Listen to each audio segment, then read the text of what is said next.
Was that not the cleanest game you've ever seen in your entire lives, guys? Oh my days, what an absolute dream.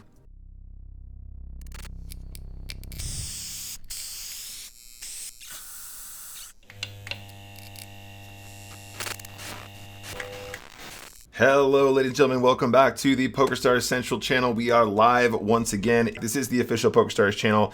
My name is Nicholas Walsh. I will be your host for today, and we're going to be playing some poker as per usual.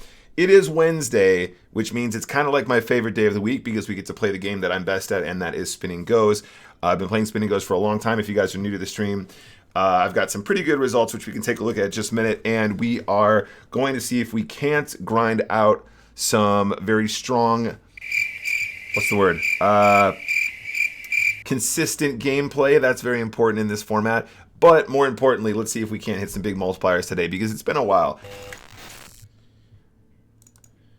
Queen 9. Now this is a huge texture for us. We're going to go big here.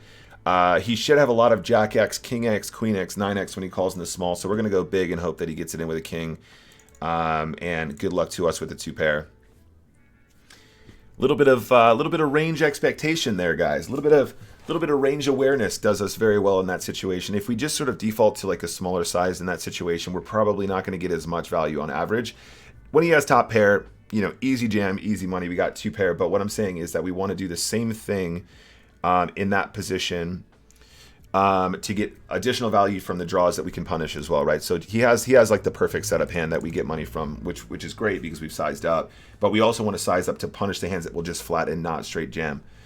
But really nice little situation for us there, and really, really happy to see we're turned on right now. Black Elf says, I got a 235 from a sit and go promo. What is this promo? I don't know if I have the same thing as you, Black Elf. Could you drop me a private message? I think you mentioned it on Sunday, but I don't think I have the same one. Maybe I don't play enough like straight SnGS. I play enough spin and goes, but I don't play that many sit and goes, I guess. Yeah, let's bet this flop for sure. Took me a sec. And getting check raised here. Honestly, like probably this is going to be a lot of bullshit. It's going to be a flush draw more often than anything else, if it's anything at all, just because check raising this texture is just going to be... He shouldn't really ever have an ace is my point, right? I guess we're calling on the turn. If he does turn up here with an ace, we'll make a note, but I feel like this is going to be a draw more often than anything else. Could have it wrong. I just think that people like to check raise ace-high boards a little bit too frequently. It's going to be a flush draw a lot more often than it's going to be anything else, he said confidently, and no big deal. That's fine. That's fine. Hold your applause, guys. Hold your applause. Aces is a good hand, guys. Aces is a good hand. This is a nice cold deck for us. Give him a spade. Give him a king.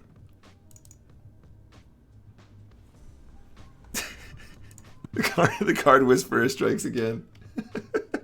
we had this conversation on stream yesterday, actually. Like, people said, you know, why big blinds and not stacks? It's like, I could give you a million chips and it could still represent one big blind. You know what I'm saying? Like, it's not really useful to know how many chips we have. I mean, some people just prefer to play like this, which is fine too. I don't think there's anything wrong with that. But if we're working with this, we're still doing the division in our head to try and calculate big blinds, right?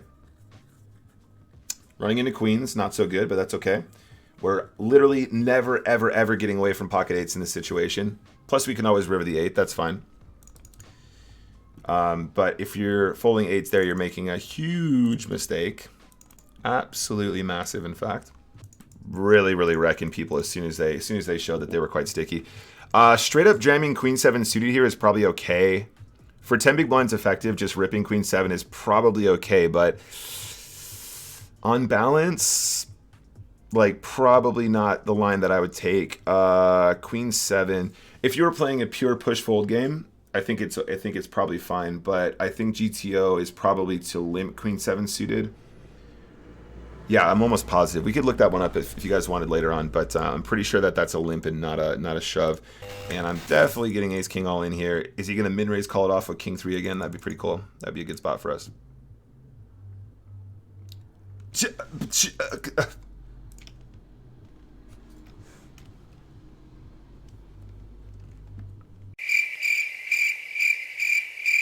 Yeah, don't do that, guys. Don't do that. You got a gold on the 12. That's cool. That's cool. I mean, it all helps, buddy. That's a lot of buy-ins at the 5s. You know what I mean? Like, I know it's kind of sad when we see It's kind of sad when we see, you know, oh my God, it's huge. It's huge. Let's go. It's kind of sad when we see those giant ones, and we're not getting those. But you know, it's all profit. Yeah, guys, super standard here. If you're not shoving 8-5 suited at the stack depth, heads up, then you're missing value. So 8-5 suited, just super standard Nash push. Obviously, getting lucky against kings, you know, happy days. But definitely do not miss this one. We are way too shallow to miss this. 8-5 suited is a shove a lot deeper than this in a theoretical toy game. So you need to be getting that one in for sure. Next game. Last few days have been actually really good. So I think we're gonna have a few quid to spend on the beers at the beer festival. Hope you guys are good. Pocket nines, we're just gonna ISO small, and then we're basically gonna broke most flops. Especially when we flop a 9, that's cool. Look at the SPR, very low, so we can just check and hope that he finds a piece. Love if he had a queen, that'd be really nice. I'd be a huge fan if he had a queen. This guy would have the biggest fan in the world if he has a queen. The ace is a real kill card, though. He'll slow down if he has king queen or something like that a lot of the time. Or he'll just go broke when because I'm checking it to him. That's nice too. Happy days. Absolutely beast mode. Can we lose any games today, you guys? Seriously, have we lost any games today? Top set is usually a good hand. 97%. Let's go. All right, so I'd like to tell you that was clean. Seems pretty clean to me.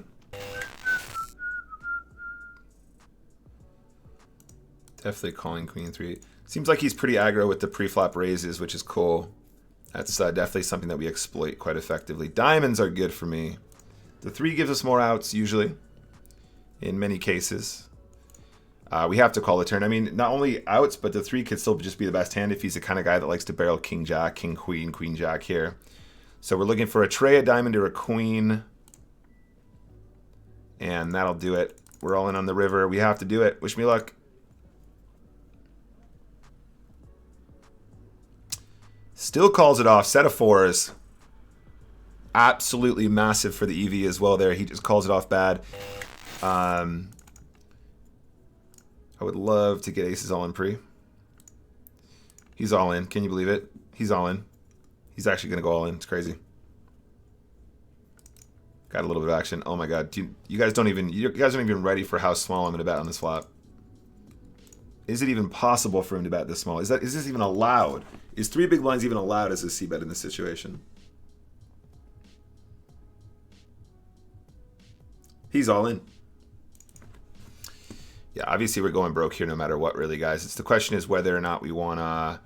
Because that float can literally be like king, queen, queen, jack. So I'm not really that worried about this particular setup, although, of course, he will get lucky against us some of the time.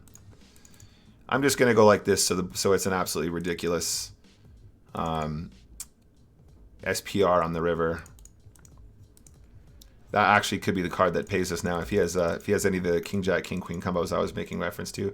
SPR is less than half, so happy days. That's happy days for us here.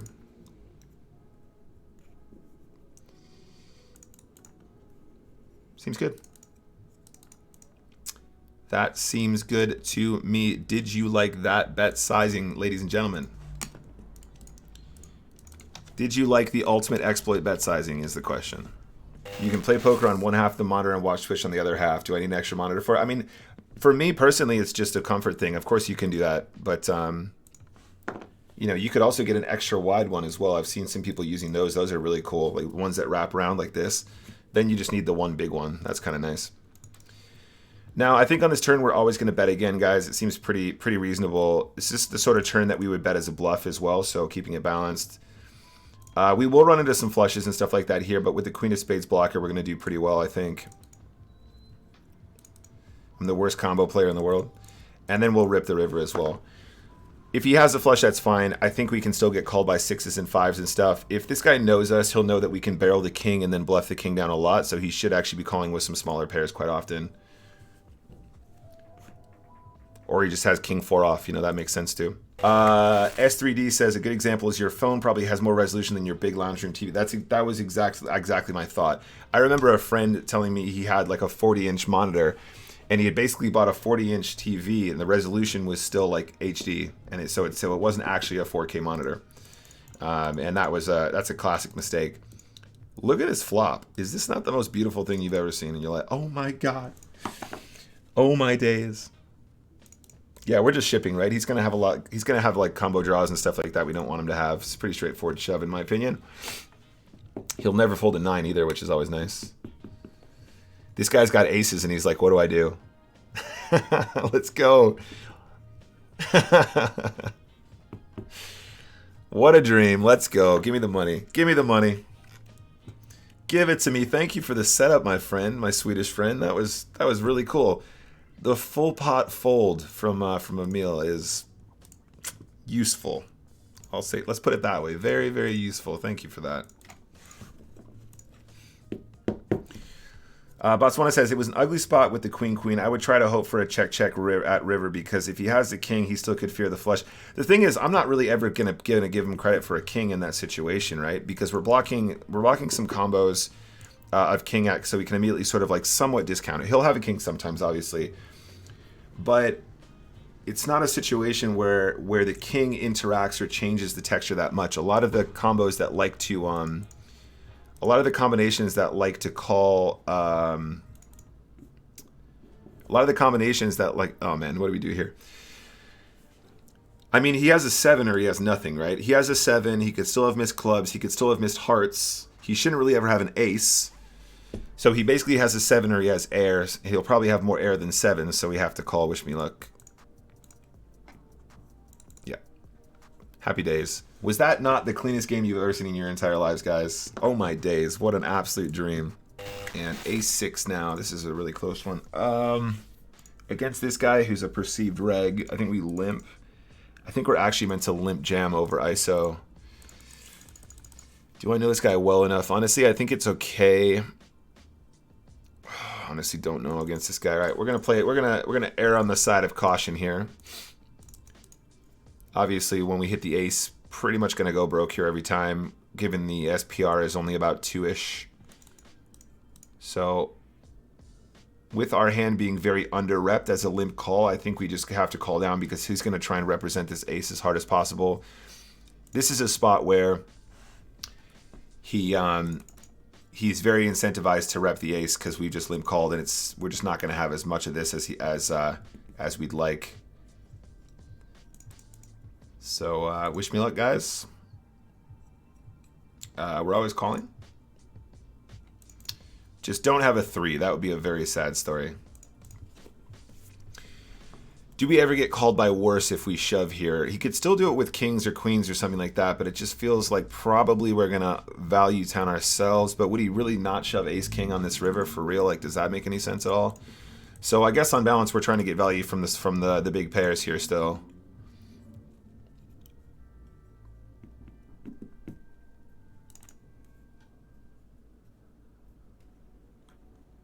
I mean, guys, I don't know what's going on, but, you know, Reed's on fire today. It's going to take a lot of work, obviously, and a lot of it is going to be sort of, the tricky part is I don't want to release stuff that's sort of misinformation. I know it's all going to be really solid, because you guys know I know how to play this game, but the tricky thing about making sort of ranges for, like, doing range adjustment for, you know, different player types and stuff is there's going to be situations that are quite subjective for me. Like, I'm going to find a spot where, you know, GTO might shove, but then the actual EV of playing it alternatively is very close or identical. And then I'm just going to go with kind of the thing that I would usually do, which is appropriate, I suppose. There's nothing wrong with that necessarily.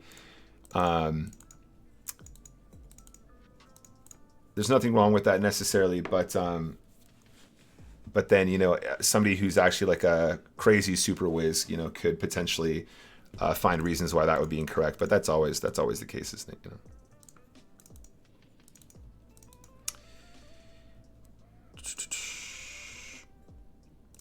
Everyone you played it today is a $25 reg. I mean, you know, and not all regs are born the same, right? Or not all regs are. Is it born the same? Not all regs are. Not all regs are cut from the same cloth, shall we say? I think there are definitely $25 regs that I would consider pretty poor, and in some ways the fact that they have reggish tendencies actually make them more exploitable, because you know that they're going to be a slave to certain behaviors that you can exploit. which I think is a fun dynamic. If we can point some of that stuff out as well, I think that would be cool. Big flop for us here. Wow.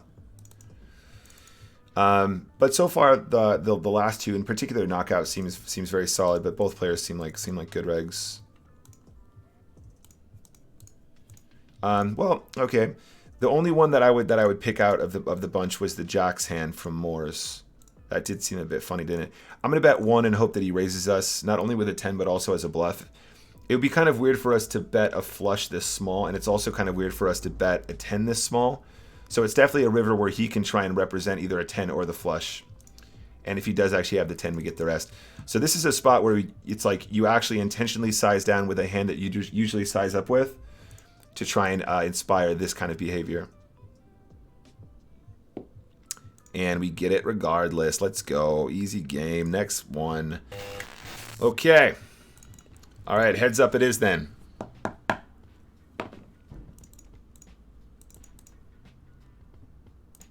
This is a good hand. Let's go. First hands. Oh man, the setup is beautiful. The setup is just gorgeous for the 50 bucks. For the 100 bucks, I should say.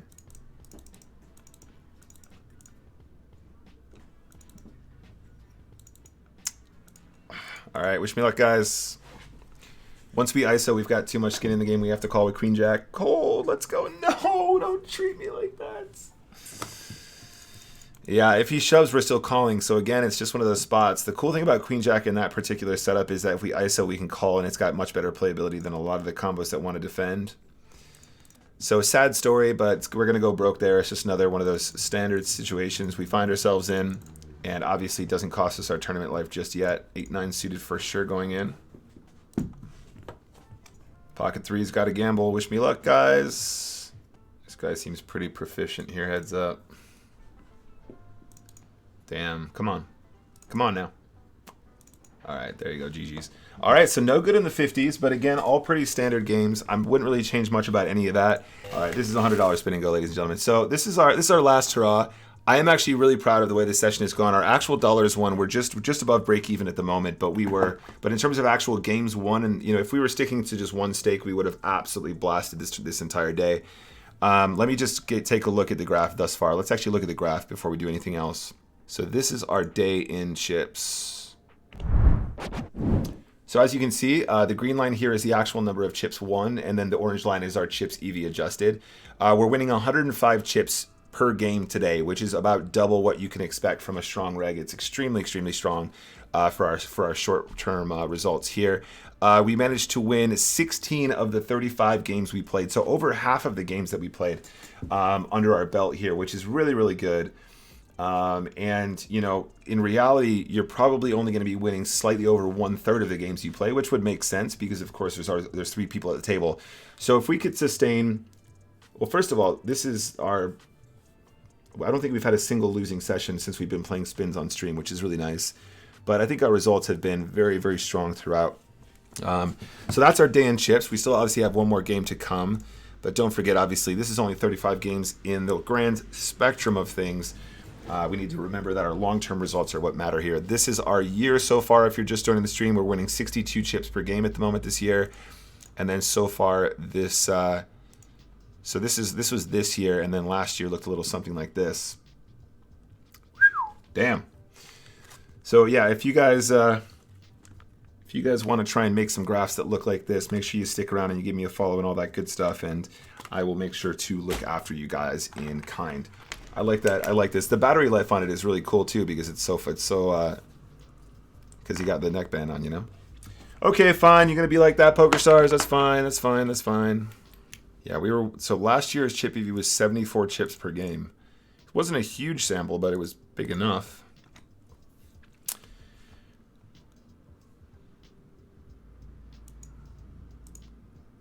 We really want this guy to have the ace of hearts, don't we?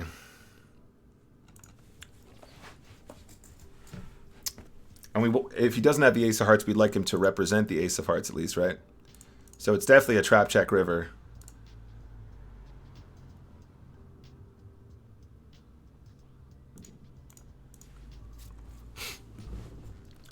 I mean, if we could go nut flush over straight flush the first hand here, that would be kind of a nice gift, considering that I didn't get a huge multiplier here in the 100. All right, didn't quite get him, but we managed to win a big pot at least. That's nice. I'm gonna limp trap here. I'm hoping for a raise so we can shove. Like a 3x ISO would be nice, so we can just rip it in. And we immediately get cold deck. That's fine, no problem. Ace is fine. An ace is cool. I'll take an ace. Damn, you guys, honestly, some really unlucky setups here towards the end of our session, but, you know, this is all part of the process. I mean, the setups are really the reason why it's kind of not attainable to sustain over a certain chip EV, right? Because at some point, you're just going to be crushing every opportunity, but then you're just going to get cold decked a bunch as well, which is going to set you back. You know, we're never folding ace-jack. That's always going to be the line we take with ace-jack in that situation, and for the most part, that will be true. And in those situations, we're going to win a bunch of chips most of the time, and then sometimes he's going to have aces or kings, you know? So, there you go. Yeah, this will be a push, guys. Wish me luck.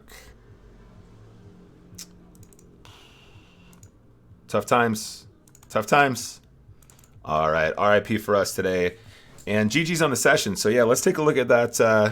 Let's take a look at that graph just to wrap things up. So, like I said, this is last year. This is so far this year. And this is our session just today. So as you can see by the end of that one, just towards the end of today's session, just having a lot of cold decks. We still had a very strong session. 98 chips per game is nothing to scoff at. Very, very, very good results. But there you go. That's going to be it for today. Thank you so much for stopping by, everybody. Very much appreciate you guys. And like I said, if you haven't already given me a follow on social media, I'm going to say it once more. Please hit me up on Instagram, Twitter, Discord. Go check out the website. Go check out the YouTube. Subscribe, like, bell, all that good stuff. I hope you enjoyed the content, and I'll see you guys next time, all right? Ciao for now, and enjoy your Wednesday. Bye-bye.